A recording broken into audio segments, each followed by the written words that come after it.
اعوذ باللہ من الشیطان الرجیم بسم اللہ الرحمن الرحیم۔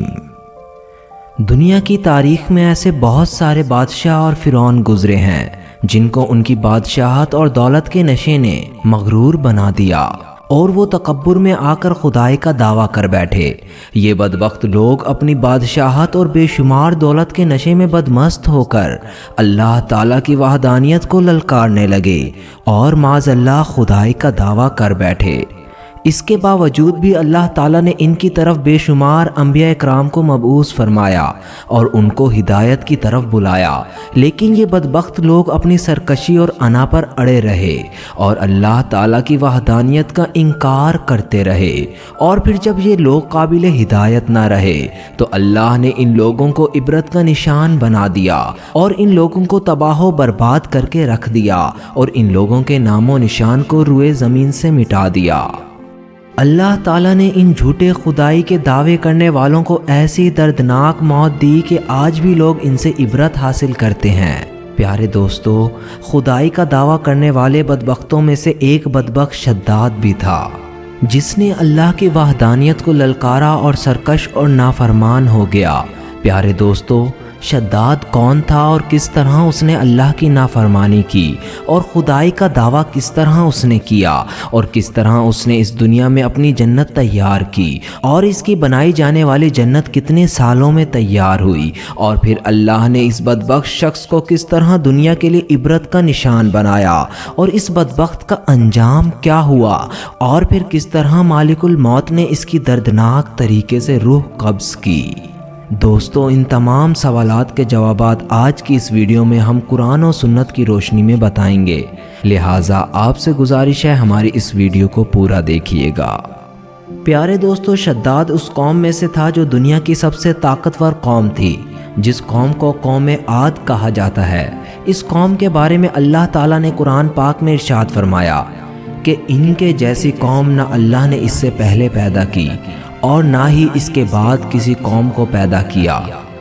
قوم عاد احقاف کے اندر آباد تھی۔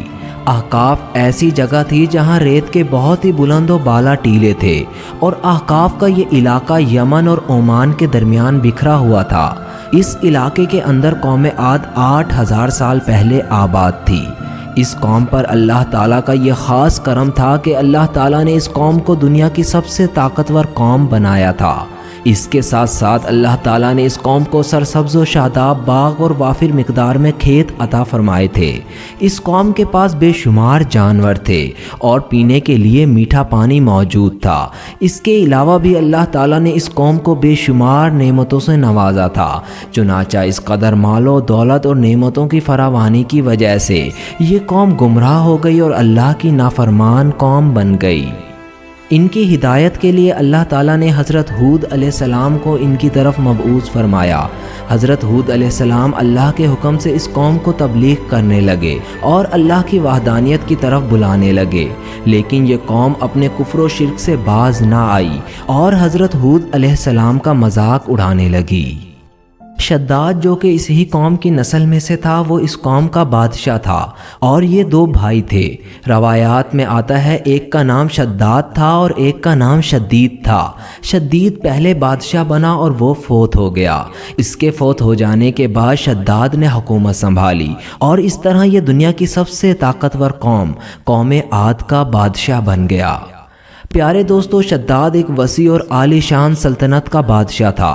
شداد کی یہ بادشاہت یمن سے لے کر عراق تک اور بعض روایات کے مطابق ایران تک پھیلی ہوئی تھی۔ شداد نے اپنی طاقت کے زور پر بڑے بڑے بادشاہوں کو اپنے زیر کر لیا تھا۔ چنانچہ اس بدبخت کو حضرت ہود علیہ السلام نے سمجھانے کی بہت کوشش کی، لیکن اس نے سمجھنے سے انکار کر دیا۔ حضرت ہود علیہ السلام نے اس کو اللہ کی وحدانیت کی طرف بلایا اور ایک خدا کی عبادت کرنے کا حکم دیا۔ تو اس وقت شداد اور ہود علیہ السلام کے درمیان ایک زبردست مکالمہ ہوا، جس کے نتیجے میں شداد نے ہود علیہ السلام سے پوچھا کہ اگر میں اللہ پر ایمان لے آؤں تو مجھے کیا حاصل ہوگا؟ تو اس وقت حضرت ہود علیہ السلام نے اس سے فرمایا، تم پر جنت حلال ہو جائے گی جنت کا نام سنتے ہی شداد حضرت ہود علیہ السلام سے پوچھنے لگا کہ یہ جنت کیا ہے، تو تب حضرت ہود علیہ السلام نے شداد کو جنت کا نقشہ بتایا اور جنت کی نعمتوں کے بارے میں شداد کو بتایا۔ حضرت ہود علیہ السلام کی یہ بات سن کر شداد مسکرانے لگا اور حضرت ہود علیہ السلام کو دیکھ کر کہنے لگا کہ یہ کون سی بڑی بات ہے، ایسی جنت تو میں بھی تیار کر سکتا ہوں۔ حضرت ہود علیہ السلام نے شداد کو اس کفر و شرک سے روکنے کی بہت کوشش کی، لیکن یہ بدبخت باز نہ آیا۔ چنانچہ اس وقت شداد نے اپنی سلطنت کے بہت بڑے بڑے کاریگروں کو جمع کیا اور احقاف میں ارم کے مقام پر 20 کوس لمبی اور چوڑی جنت بنانے کا کام شروع کر دیا۔ چنانچہ شداد کی اس جنت میں سونے اور چاندی کی اینٹیں لگائی گئیں اور جواہرات بھی لٹکائے گئے۔ اس بدبخت شداد نے اپنی جنت میں دودھ، شہد اور پانی کی نہریں بھی رواں کر دی اور دنیا جہاں کے خوبصورت پھول پودے بھی لگا دیے اور اس جنت کو طرح طرح کے جواہرات سے سجا دیا۔ قوم عاد جو پہلے ہی بلند و بالا پہاڑوں کو تراش کر محلات بنانے میں ماہر تھی، انہوں نے ریت کے ٹیلوں پر بہت بڑے بڑے ستون کھڑے کر دیے اور ان بلند ستونوں پر سونے اور چاندی کی عمارتیں بنا دی گئیں۔ شداد نے یہ فیصلہ کیا تھا جب تک اس کی جنت مکمل طور پر تیار نہ ہو جائے گی اس وقت تک وہ اپنی جنت کے اندر قدم نہیں رکھے گا۔